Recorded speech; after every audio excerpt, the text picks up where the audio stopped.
Good afternoon, and it is just afternoon now where we are. I am Deborah Weiss, Director of the Workforce Science Project at Northwestern University Center on Law, Business, and Economics.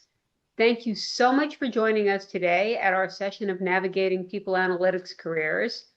Excited as always to introduce our moderator, Richard Rosenow, One Model's VP of People Analytics Strategy and a key thought leader in people analytics. Richard keeps a pulse on the evolving role of people analytics and does an amazing job with keeping an up-to-date list of PA job opportunities that I've shared in the chat. This webinar is an extension of that. It's Richard's exploration with wonderful guests about what the field looks like and open roles at their organizations. We'd love you to have role in the conversation. So drop your questions in the chat anytime. Richard's very good about getting to them. Share your LinkedIn profiles if you'd like to network. And with that, I'll turn it over to Richard, who will introduce our fantastic guest today, Kristin Saboe of Google. Thank you so much, Deborah. And thank you everybody for joining. As always, these conversations are always so much fun. And I've been looking forward to this one a lot. Kristin, for kind of two reasons. One is we haven't had Google on a webinar in a while. And so I'm excited to hear a little bit more what's going on there, what's been happening, and it holds such a special place in the people analytics area. But in particular for you, Kristin, I've been tracking you, hearing you speak at a couple conferences. We've kind of crossed hallways a few times, and getting to spend this one-on-one time to hear about your story, what you've been up to, and learn a little bit more about you. I've been really looking forward to that. So thank you for joining us today, Kristin. Yeah, thanks for having me. It's always fun to get to talk about people analytics, and it's great to talk to you, Rich.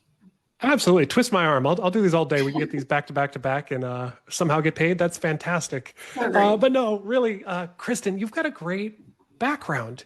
And I don't think I appreciated it as much until I went LinkedIn stalking and went looking through and seeing where you've come from, what you've been up to. You've spanned government, corporate, academic. You've touched a little bit of everything here. Could you talk a little bit about your path and just share for everyone about kind of some of those transition points? I think that'd be really helpful. Yeah, it's a great question. So one, I think a lot of people look at my career path and they're like, how does this go together? But I actually guarantee it's a pretty straight line for me. So I made a decision very early in my career when I was doing my PhD in industrial organizational psychology that my career purpose statement, if you will, and I encourage everyone to come up with your own career purpose statement because it has helped me through a lot of tough decisions. But my purpose statement is to use science and research to drive strategy and policy for large-scale change. Anytime I have been confronted with a job change, a major decision in my career, I step back and I think about, does it let me achieve this? And if I feel like it's taking me too far off that path, I have to think about, am I ready to go off that path or is that a little too far? And so it's just kept me true at my core, no matter the context I'm in. And so I think with that, in the world of people analytics as we know it today, that screams people analytics.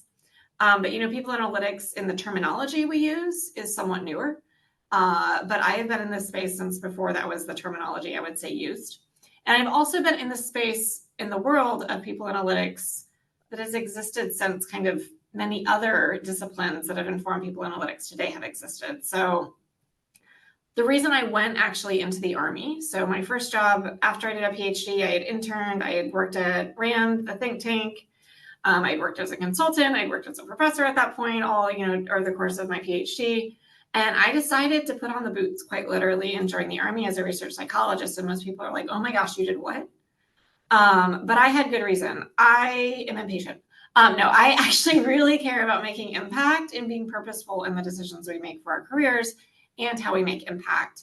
And I realized through the work I had already done through research and through a few other consulting opportunities and through that internship at RAND, that the best way for me to do that was to get to the decision-making table.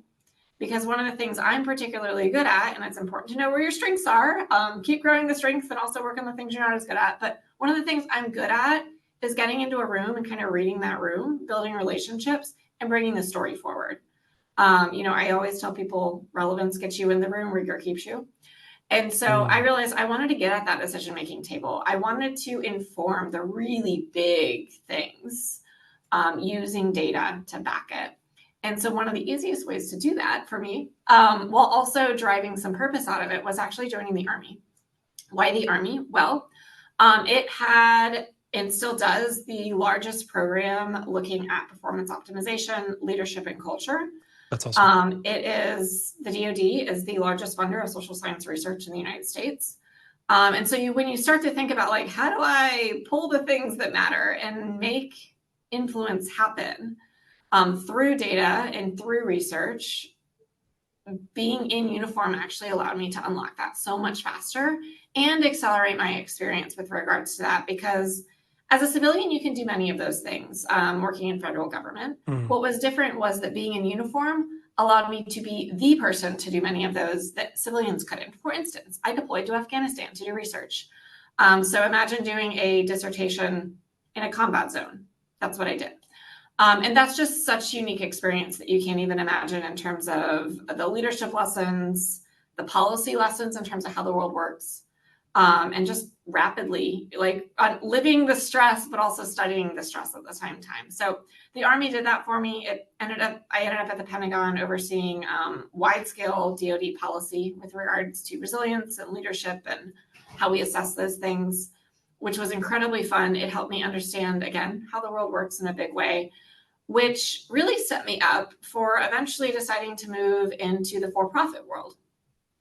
Because understanding how the world works is not just about governments and state entities, it's also about how business entities run the world. And so shifting over then, I left the Pentagon after a very intense few years, doing really impactful, interesting work.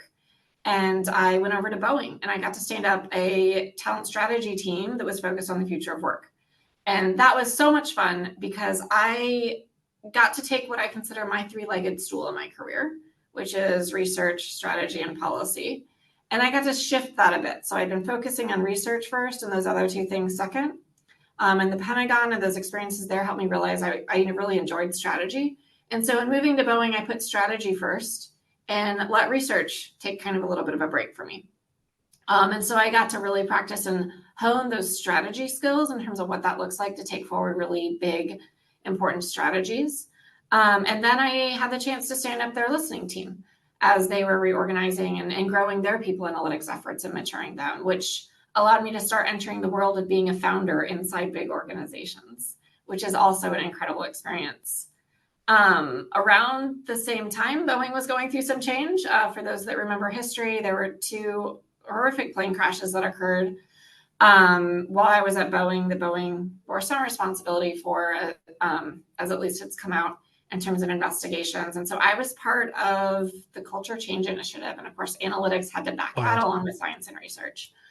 So I got to be part of that for several years. And eventually I decided it was time to, get some more experience elsewhere. And so that's when I came over to Google to do similar transformation work, not quite in the dramatic way that was occurring at Boeing, but in other dramatic ways at Google, because we're over here trying to shape the world with AI. And that oftentimes means defining a world that doesn't exist yet. And that to me is incredible. And Google has also given me the opportunity to be both a product owner and how we think about the work, and also a people analytics leader in terms of how we think about the work. I still am in the Army Reserve, so I still get to keep that side of me. I work on future forward technology innovation now, and use data, pull that forward through advisement, which is pretty incredible. And then I get to teach in my free time that I don't have at Georgetown on global human resource management and leadership, right? Like, what does this look like in a global environment when we think about the future and people? And all that kind of pulls together in my day job at Google, where I get to lead this fantastic group of intellectually curious, purpose-driven, energized teammates as we look at how we bring feedback forward, pull that together really in terms of impactful insights and deliver that back to folks who can take action on it. Kristin, that's just incredible. I have like 30 more questions for you now from that statement and kind of working through. But I think if I can come all the way back to that career purpose statement, I think that's something that as you tell your journey and as you tell your story, it really shines through. And so I hope that you get the time to kind of go back in time to that Kristin who was starting out and say, hey, look where I've come, look what I've done and the impact you've had. Because it's just incredible where you've been able to be involved, have conversation, be part of those massive times of change. And so just fantastic career history, and thank you for sharing that too. I'll say too, the idea of the getting into uniform. I really liked when you were talking about that and kind of like what that meant. And it was something that in my own career, I thought I was going to be a consultant for a long time. I was like, I want to go do Deloitte Human Capital Consulting. I want to see as many companies as possible. But then I realized like a lot of those consultants don't get to see behind the curtain. They don't get to see all the cards that the HR team does. And as the HR team, you get to really see so much deeper. And it's kind of that metaphor there of kind of like being in uniform versus not in uniform. How have you seen, I would love to hear some of those kind of stories if you could, or things that come to mind from that transition from outside to insider, because you've been insider at some really tremendous places. And I know that's a little bit of a tough question to answer because some of those things in our line of work are very quiet. But maybe if you could talk through with the military, was there something in particular that you're like, I've got to get inside to do X, Y, Z? Maybe another example or a story there. Sure. Well, I'll tell you, in talking about joining the military, I say that somewhat lightly, but no way was a light decision. You're literally signing your life like away for a period of time. And that's the sacrifice you're willing to make because it's for something bigger than yourself. So that is not a small decision. So one of the reasons I felt like I needed to put on the uniform was based on experience actually of already doing the research. I had spent 18 months being funded by a congressional grant looking at the lean management culture within the Air Force. And in doing that study, I had done over 100 qualitative interviews, a lot of quantitative work as well. And looking at that and doing that on the civilian side, I realized in those conversations just how different that conversation would have been had I also been in uniform. It would have started from a common place of understanding, of dialect, of acronym, of, you can call it culture, but it's a little bit more about the people you grew up with if you lived in a small town almost. Just this inherent knowledge of how when one person goes left, you're going to go right. And I realized that the people that were operating in uniform together had this sense of self with each other. And this tribe, as Sebastian Junger, who's a well-known author in this space, talks about. And seeing that made me realize that as a scientist, we so often value our objectivity. But in other ways, you have to remove objectivity to understand what you're even speaking to. And I realized in that study on culture that I needed to remove the cloak of objectivity because I actually wasn't doing a service to the work I needed to do by maintaining that distance. I actually needed to get on the other side of it and get in the head of it and the boots of it, to get it. And so that was a big component of it, of actually serving the work with due diligence effectively. And then the other part was getting and ensuring I had the trust and the rapport of the people I was representing as I brought that data forward. And when you're in uniform, trust and rapport is quite frankly everything. Because guess what? That person needs to have your back in some pretty crazy situations sometimes. And so that component of critical natural trust brings forward a very different type of ability in terms of how you explore and study things. And so holding that so dear, especially in the employee feedback and listening space, right? Like trust is the currency of truth, of people sharing sentiments with you that you wouldn't otherwise know are in their head. And so that held so true in the military with trust is everything. Especially when I was studying things like resilience and mental health and how that impacts people's performance. I mean, these very extreme environments.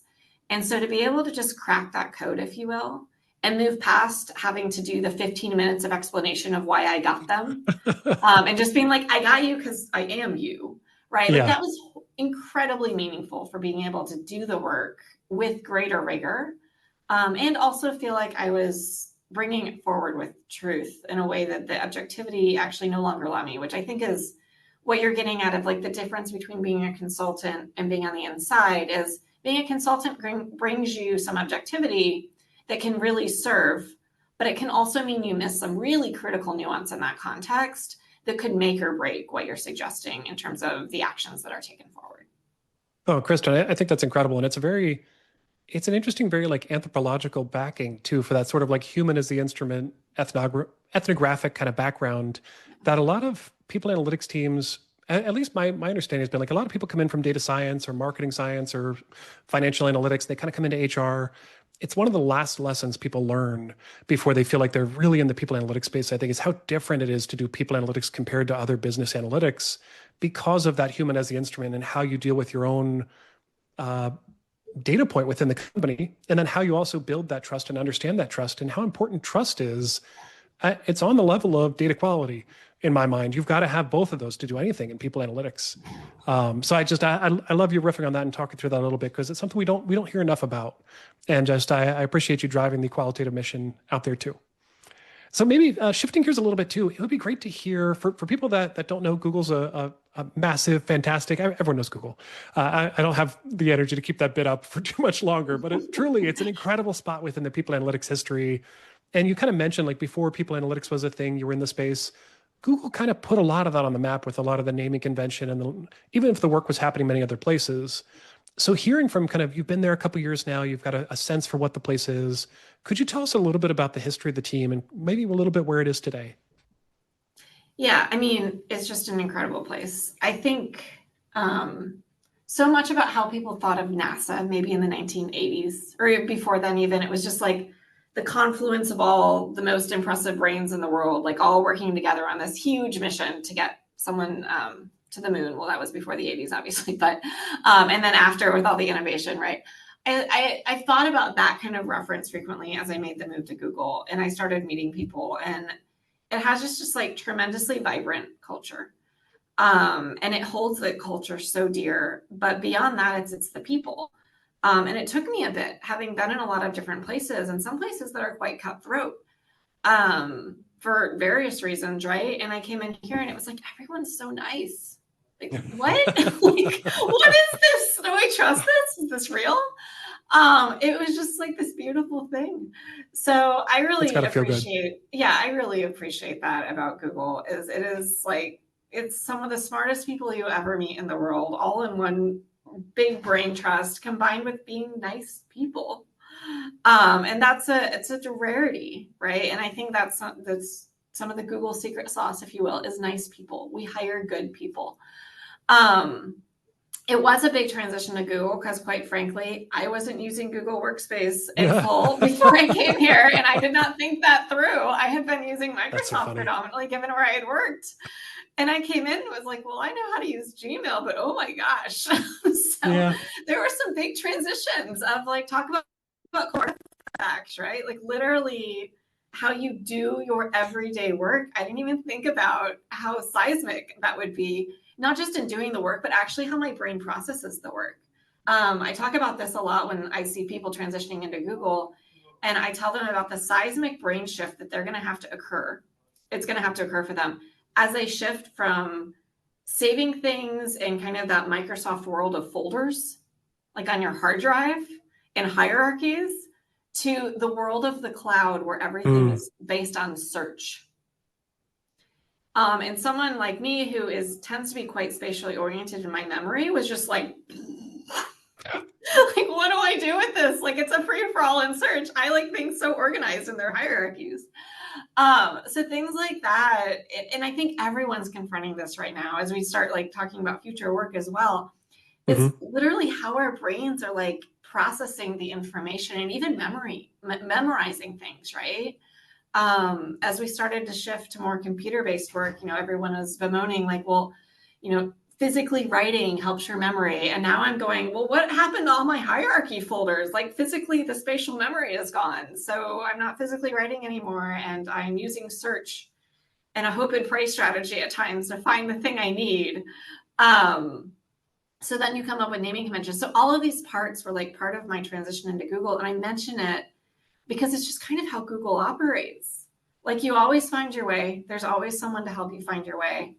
And everyone is so smart here, which is why I feel so privileged to be the leader of their feedback.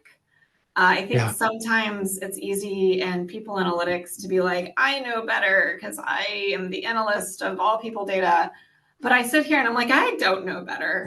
Like, let's be clear. I don't know better than the inventor of the internet who just wrote me an email.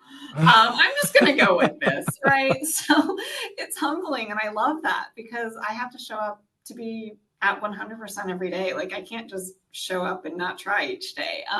Because and that enables us this high performing culture, which I think is really cool to just see continue to grow. That's awesome to hear. And I feel less guilty about my Google Drive now that I've created no structure in there, and it's all search. So that's I've been given a free pass, I feel. So as you think about the people analytics team at Google, is there anything you could share about kind of how things are set up? How does voice fit in? Is it part of the people analytics function? Would be great to kind of paint a map for some folk on the line. Yeah, so we have one of the larger people analytics team, much over 100 people. We have multiple groups within that. So we have kind of our data foundations and infrastructure team. We have, of course, workforce planning. We have our business analysts, right, that are aligned to our different business partnerships. And then we also have an analytics group focused solely on how people operations runs. And then we have my group, which is focused on voice. And so my group, perpetually challenges everybody because we work as a horizontal. We are in everybody's business because we are bringing forward everybody's voice. And also we're bringing forward that voice to all of the action owners that need the information and the insights. So that means we are cross-cutting. And if you talk to anyone on my team, they'll know I frequently say this: go make friends. Every single day, go make friends. And it is not an instrumental ask. It is a friendship ask. But it's also because just like networks, you never know when those friends are going to become helpful. And sometimes we have to have difficult conversations, especially in the world of listening and voice, where we are speaking truth to power through data of what people think, feel, and want, right? And that does not always align with what the business leader wants or the person who's creating a product wants. So truth to power through data for what people feel and want. Yeah. That's a really powerful sentence. Yeah. But it's fun. And so the way we have people analytics structured here is with Google and data being core to our products, core to the company, it makes it a really easy sell because we don't make decisions without data.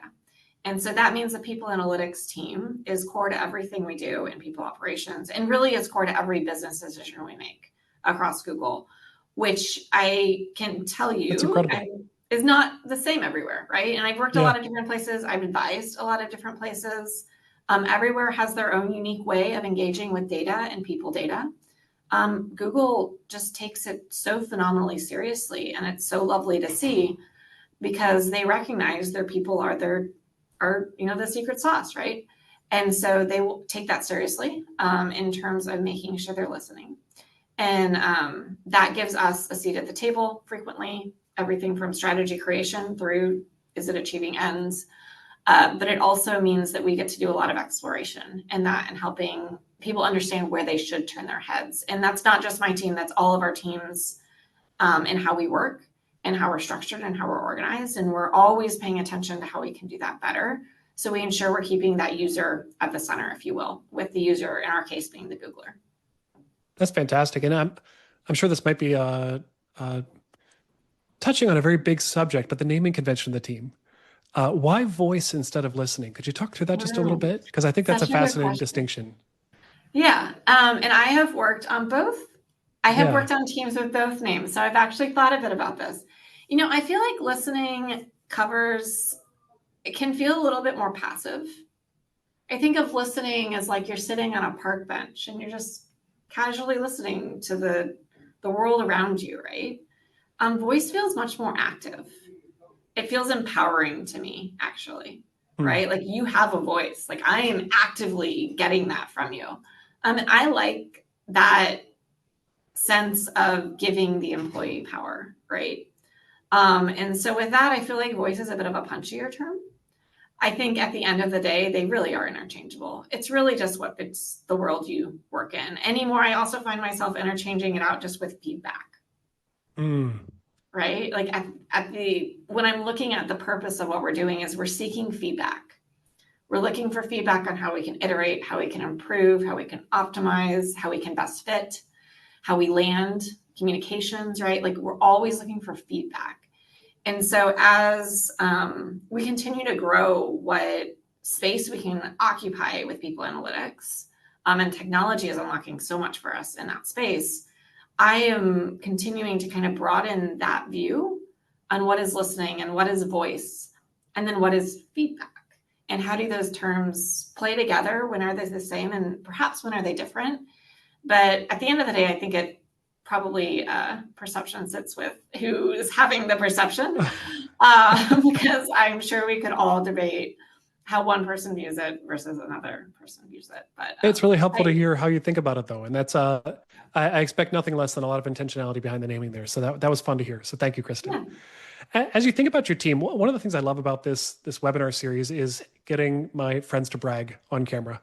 I would love to hear something exciting that you've been up to over at Google with the voice team. Do you have an example that comes to mind of a big win or an influence moment or something you could share, whether that's something your team has created or a product you've been working on? It'd be great to hear a little bit more. Yeah, I think there's two things. One, about 2 years ago, we shifted our engagement, or I'll loosely refer to engagement, not really engagement survey, but our method of collecting regular employee feedback from an annual survey to an always-on approach. This was a huge shift, and it also allowed us to get in front of it in terms of making a product. At Google, we tend to build for ourselves 1P tools. We don't as often, at least in the world I'm sitting in, work with 3P or vendors. And that's because we have incredible engineers inside. So why not build something that's an exact tailor fit to us? What also occurred was in moving to an always-on approach, we realized that the marketplace actually didn't have the exact tool we wanted. And so though we wanted actually to explore, is there a vendor option that could allow us to move faster? We realized there wasn't for what the exact thing we wanted was. And so we actually got to invent our own world, which was so fun. And has, for me, similar to working at the Pentagon, unlocked my love of strategy and policy. Google in that experience kind of unlocked the joy I find in developing product, because it's actually not much different. And so being able to literally draw on a piece of paper what we wanted the world for us to look like, and have that still be kind of the guiding vision of what we're working towards in terms of how we're building out this ecosystem that we've been building now for 2 years. That's a source of tremendous pride. I also will say launching a product in 2.5 months was insane, but but that was so incredible. And I think the other piece of that is it's all related, but it's taking more of this user-centric design forward in everything that we do. So I think the historical notion of HR is kind of like, we're HR, we run policies, we don't care if you like it, right? Okay, thank goodness we're past that day. We're now at the day of, hey, employees have more power, we need to find a balance. But what I love is taking that even further and getting on the other side of it. And again, perspective taking and understanding, okay, let's actually get into the head of the employee. Let's take a completely user-centric view, because guess what? We're not going to be here being successful if our employees aren't here. And let's start thinking about things like products and how we develop those over time and iterate, right? And just keeping that iterative mindset. We can call it growth mindset, whichever term we want to use, or gets overused. But I think at the end of the day, it's just being iterative. And I think that product mindset with user centricity present allows you to keep that playfulness to how you tackle really hard problems. I think that's really helpful. And sorry, I'm a little distracted. My toddlers are beating down my door. We'll see if I go off video for a second and start screaming. We'll see. Hopefully I'll mute I've been there. I get it. They're super cute. They're super cute, and they love coming down to see me. That's remote work. We were going back to the beginning. No, that's incredible to have the product capability and the space for that too. To be able to get into the data on the back end too, to have access in the ways you need access. I'm sure that sets you up well for this next phase of work, where I know a lot of teams are trying to crack open their HR technology and get to the data within to kind of pull out for AI purposes and downstream applications.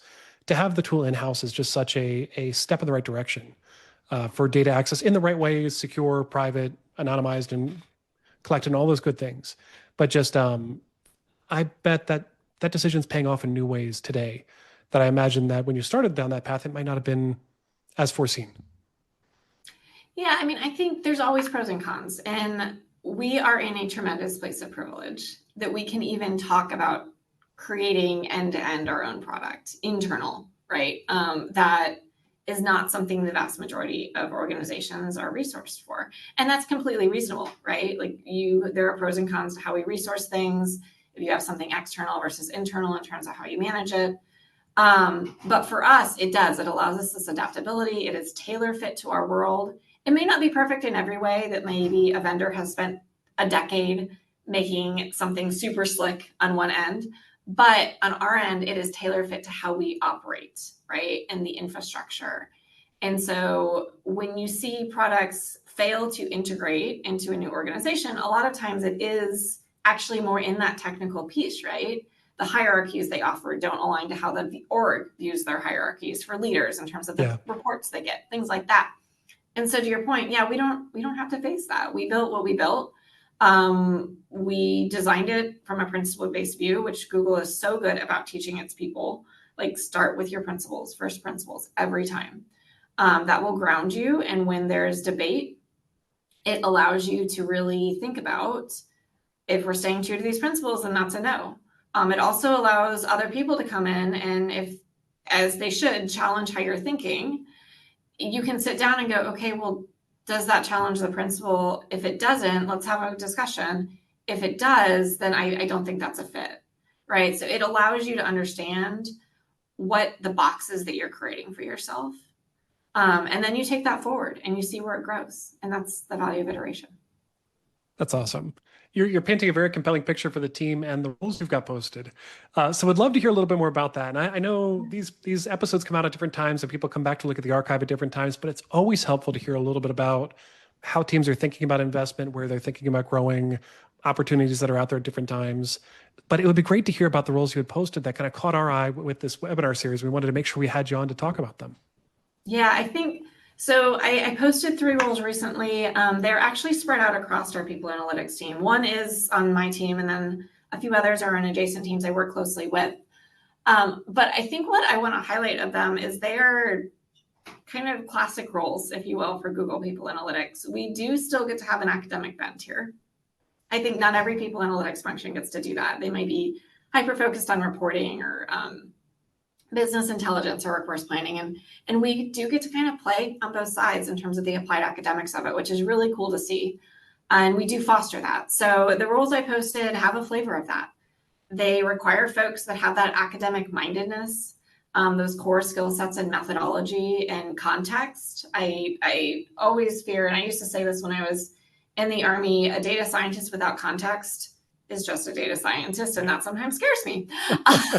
That's where you get interesting correlations, and you're like, that doesn't make any sense. But I guess it's correlated. So context does matter, right? Theory does have a place in the world for guiding our thinking. Precedence matters in terms of understanding what has preceded abnormal behavior versus what is following. And so we are always looking for the folks that are kind of the unicorns in that way, that bring forward that knowledge from a social science set, an analyst set of skill sets. Ideally, there's some component of SQL and R capability for coding language. Of course, we can debate the need for the depth of coding capability in the future with AI, but I think there's still going to be a place for a bit still. Someone needs to be in the loop. It needs to be a human for the most part at the moment still. And we need some people who know what they're doing. So those types of skill sets are going to be important. I already mentioned we only hire good people, right? Like, we are very serious about hiring nice, kind, team building people. And then lastly, and I think this is something that I see our people analytics team doing a really good job growing in our analysts, is the ability to storytell, but keep it truthful, right? I think sometimes people will bend in one direction or another when they start pulling that narrative through their data. And we really value the ability to visualize your data, talk to the impact of the data, and create that storyline. So it creates greater impact by creating more of a sticky concept for the individuals that need to take that forward. And so that's another skill set that we really value. I think that comes through in all 3 of the roles, but we also do a really good job of building that as our analysts grow here. That's fantastic. It looks like I put the links in the chat. It looks like they might have turned over since they were posted. But you were saying there's always more that are popping up within the space, and Absolutely. You see some more on the horizon too, right? I see some more on the horizon. There will be time. I'm sure they will be popular roles, but like everyone, we're also learning in the future of work. It's an exciting space. I would recommend anyone, when you see a future of work header, this is not necessarily for Google, but really look at the description and figure out if it's about future work, because that is a term that's just used for everything. And if you really think about it, everything is the future of work. There's a philosophical statement. So I think everyone, when they read that title, much like some of the other titles that we have on roles, like really look at what the roles are about. In our case, they really are about defining what the future of work means. We are creating the products that are defining the future of work for others. And so that means we get a little bit of a head start internally in terms of thinking about how those are going to be integrated into people's daily lives, how we unlock high performance for our individuals and our teams and the company collectively in this new age of AI. And so I think that's going to be a pretty phenomenal role as we fill that role and some others. I'm sure you got a couple applicants for that one. It sounded fantastic. I think they had a few. Yes. That's good to hear. I've got 2 more questions for you on the main part of the webinar, and then we'll take a break to go off record for the Q&A. We tend to just record these kind of core parts. We leave the last 15 minutes for Q&A. A lot of fantastic questions are coming in already. But if you're on the chat here, please feel free to drop another question in. I'll collect those. We'll go through those once we're off camera. And if you're seeing this later, make sure you come next time. It's a lot more fun when you kind of come and get the off the record conversation too. So maybe to wrap things up, it'd be great to hear about trends you're watching. What's happening in the people analytics space? What's changing? And let's just go, I think I said 3 to 5 years out when I posed this question to you. Let's even just go like 2 to 3 years out. Because this is changing so much that I don't think anyone can even look 5. But it would be great to hear, what are you seeing kind of shift and change within the space? Mm-hmm. So I think there's 2 things I'm watching closely and I'm really excited about. One is qualitative data. Yes. I think surveys are going to become a little less popular in the future. And why is that? Well, qualitative data historically has been so tedious to analyze and so subjective that it really has been left as the part B, if you will. But we don't have that state anymore. You can rapidly throw qualitative data into, you name it, AI bot, but I will choose Gemini because I work at Google and it is coming out as the best one. It's backed up by research now. But if you throw it in there, you instantly can get the trends, you can speak with your data. And that is, wow, talk about an unlock when it comes to interpretation. And so I think qualitative data is going to be the thing to watch when it comes to types of feedback data, because we didn't know how to do it very well at scale before. And all of a sudden, overnight, we can scale it. And when you talk to a leader, what do they actually do? They oftentimes go read the comments to figure out what to do next, right? The quant data gives them an indication something's going on, but the qual data is what actually tells them what to do.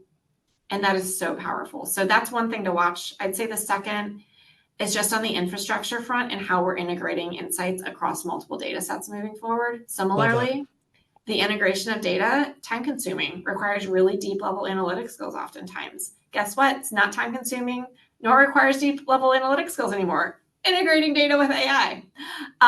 So as those agentic AI bots also start coming on more and more, it's going to be even easier for someone to just go in, layer AI right on top of a series of data sets, and magic happens and you have that interpretation. It's not just descriptive, but it's prescriptive, right? Because AI is then pulling in from all different sources about what to do with it and how to take action. And so that's going to be quite game changing, I think, as well. And those are 2 areas that without technology, I think would have just continued sitting as what they are. And I think now we're going to see a pretty big revolution. Oh, Kristin, I could not agree more. And I'm so fired up about that. I've made a bet every year around New Year's that this will be the year of qualitative data and people analytics. And if I keep making it, eventually I'll be right, but I don't have a great track record so far of being correct. So I am hoping. I'm pretty confident you're going to be right. I'm hoping it's coming. Good. Yeah. Good to hear. So let's wrap up this section with advice to the field. Do you have any piece of advice you'd like to pass on to people that are listening here or people that are finding this later to learn about careers in the space? If they're trying to break into a top tier people analytics team or org, or trying to learn about the world through the lens of people analytics, what advice would you like to pass on? Sure. I'd say first is just don't get overwhelmed. We all start somewhere, right? And any experience is good experience when you're starting out. I would say there are core skill sets you need to have, right? You need to be able to code in R or SQL or ideally both. And you need to understand core research concepts and methodology. Those are just basics. No matter the type of data you're working on, if you're more on the infrastructure, data engineering side or not, like you still kind of need some of these core basics of best practices. I think the other thing is exploration. Understand where in the people analytics ecosystem you are most passionate about. There is a wide breadth of people analytics roles at this point in time, right? It's not just an applied social scientist taking it forward to a leader anymore. It's not just someone creating a dashboard, right?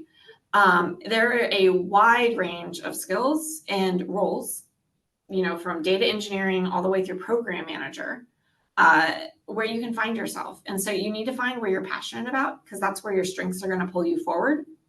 If you're focused on your strengths, it's going to be a lot easier to start to feel that momentum. And then I would say lastly is making sure you're building that network. And even your peer network, right? Initially, I think you're like thinking you need to go meet with all the people hiring, but guess what? Your peers also grow with you over time. And suddenly you also are at this point in your career where you look around and go, oh, wait, the people that are my friends are the people I want to know, right? So like, it's not just about looking up and around and like at what you dream to be. It's also about making sure you're cultivating the relationships at every stage, because you learn from all of those. And, you know, I'm in all of these different sectors. So sometimes when I'm jumping into one sector or another, they don't have awareness of the other sectors I'm in. And so I'll get pulled into these really interesting conversations because I can like weave this thread across different perspectives, across people who might not even know each other, because that networking doesn't always go across. So I would say just always be curious, right? Everyone is your friend. Everyone has a perspective to share, and you grow every single time you learn more from others. Cheers to that. I love that so much. Kristin, thank you so much for spending time with us on this. We're going to close out the formal part of this presentation. And so we'll wrap this up for the YouTube video. So a formal thank you from me and the team at Northwestern. This has been a fantastic conversation. Thank you so much. Awesome. Thank you so much.